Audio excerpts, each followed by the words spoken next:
passionate patriot, Mr. Jack Clark from our City Council.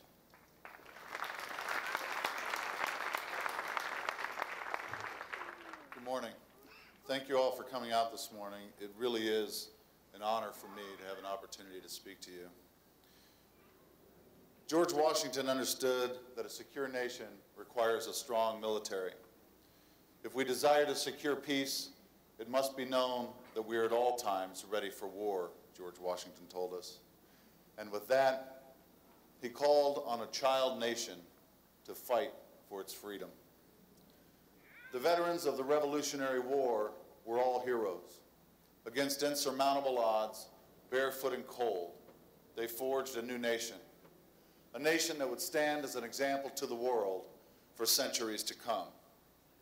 These were not professional soldiers. They were farmers. They were businessmen. But they were bound together by their desire for freedom. Freedom not only for themselves, but for their children. The Americans who have risen to the cause of freedom throughout history are all heroes. But there are some who use this term loosely, and I'm not sure that they understand what a true American hero is. They use the term almost patronizingly to describe the men and women of America's armed forces. So this morning, I'd like to tell you what a true American hero is to me. First, hero is not a job description. Hero is about character. What lies in the heart of an 18-year-old who will travel 7,000 miles to protect the freedom of people he's never met? What is in the soul of a young person who is willing to stand as a sheepdog to protect this nation? How do you describe the character of an 18-year-old American private who will take command of his squad to scale the cliffs of Normandy or to crawl through the jungles of Vietnam? They say these heroes are just like us, ordinary people thrust by fate into extraordinary circumstances. Wrong. These men and women are heroes because they are so much more than I. Their courage is far beyond what most of us could ever imagine. They are willing to place their lives on the line to protect others. They are willing to sacrifice themselves in the name of freedom. The young men and women who have served this country understand the threat to our freedom and the price that must be paid to keep this country free. They understand that there are despicable people in the world who would stop at nothing to destroy this country. From the beginning of this nation 232 years ago, our heroes have served us. They have protected us. And yes, they really did make the world safe for democracy. We freed ourselves from tyranny. We freed Americans held captive by slavery, my own family included. We have freed continents. We have fed the world. Not bad for 230 years of work. The sheepdogs who have protected this land have surrendered their youth and forestalled their own futures to protect our world. They forgo Saturdays at the park with family so that we can enjoy ours. They stay awake at night so that I can sleep. They never falter. They never blink. They never rest so long as there is evil in the world. They've chosen a lonely life, these soldiers, away from family and all they know. From the Revolution to our world wars, from Korea to Afghanistan, from the American Civil War to the War on Terror, they are always present, these heroes, sheepdogs. Those who have served the cause of freedom do so with honor. And when they come home, they're expected to forget all they have seen and felt and move on as if nothing ever happened. These heroes seldom complain, and despite their gift to us, they ask for little for themselves. There is no greatest generation of hero. America stands as an example to the world as the most heroic nation in history.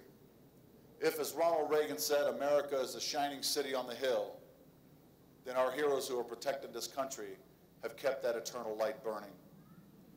My friends, heroes are not just like us. Like any superhero, they are everywhere. Their watch has lasted for more than 2 centuries, and still they do not tire. They do not rest. They are forever young, and they are reborn in our youth. They despise the horror of war, these heroes, but yet they understand that evil cannot be left unchecked.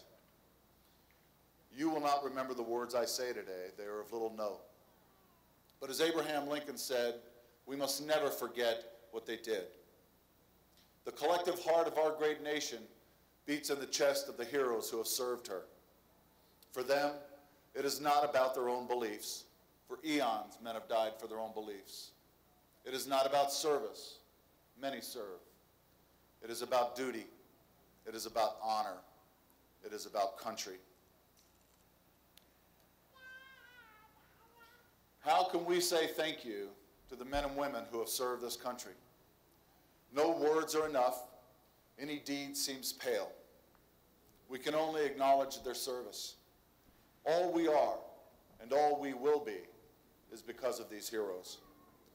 This country of ours, America, is wondrous in every way. And this great country exists today because of the men and women, these children of liberty, who place freedom above themselves. I've had the honor of meeting many heroes in my life. I remember my first day of basic training when I stood in awe of my 50-year-old first sergeant who could run 10 miles eating a sandwich. He was scarred from the battlefields of Vietnam, but yet he always took the lead. Today, I stand before you a 50-year-old man, and I now stand in awe of the young men and women who serve us today. It is now their turn to take the lead. I cannot express in words my gratitude for all they do. I cannot express in words my gratitude for all they will do. These heroes are in my prayers always, and my thoughts have been expressed through the generations by those far more eloquent than I. But I feel compelled to offer them, simple though they are.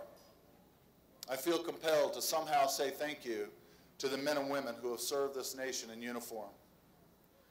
You know, when I travel to Washington, D.C., I make a point to stand on our National Mall. There I do not see granite and stone. In the World War II Memorial, I see the world that they saved. I can see their faces in the Korean War Memorial, and I read their names on the Vietnam Wall. In the Lincoln Memorial, I can see the Union that they fought so valiantly to save. And a short distance away is Arlington Cemetery. There, I see the price that they paid. These were our mothers and fathers, our sisters and brothers. These were our children, children of America. They are gone. But they are not gone. They live on in each of us. They live on in the freedom of a great nation. These are not monuments to gods or kings. They honor everyday men and women who were so much more than I could ever hope to be. The veterans who have served this country deserve all we can give them. We must never forget what they did, and we must never forget who they are. They were from Nevada and California and New York and every place in between. But they all served a single cause: freedom. For many, the years have slipped away. The memories of war fade. But the cause they served to protect remains. We are free to meet together today because of these heroes. We must never take their gift for granted. They deserve the best we can offer because they were the best we had to offer. We owe them a debt that we can never repay. We owe them our freedom. As I look out on you today, I see the wrinkled, grizzled faces of some of our American heroes. Look at them. What are those tired old eyes seeing? The joy of victory, the horrors of war, the anguish of losing a friend in battle. For many, they will not say they did their job. Maybe I was wrong. Maybe hero is a job description. Thank you.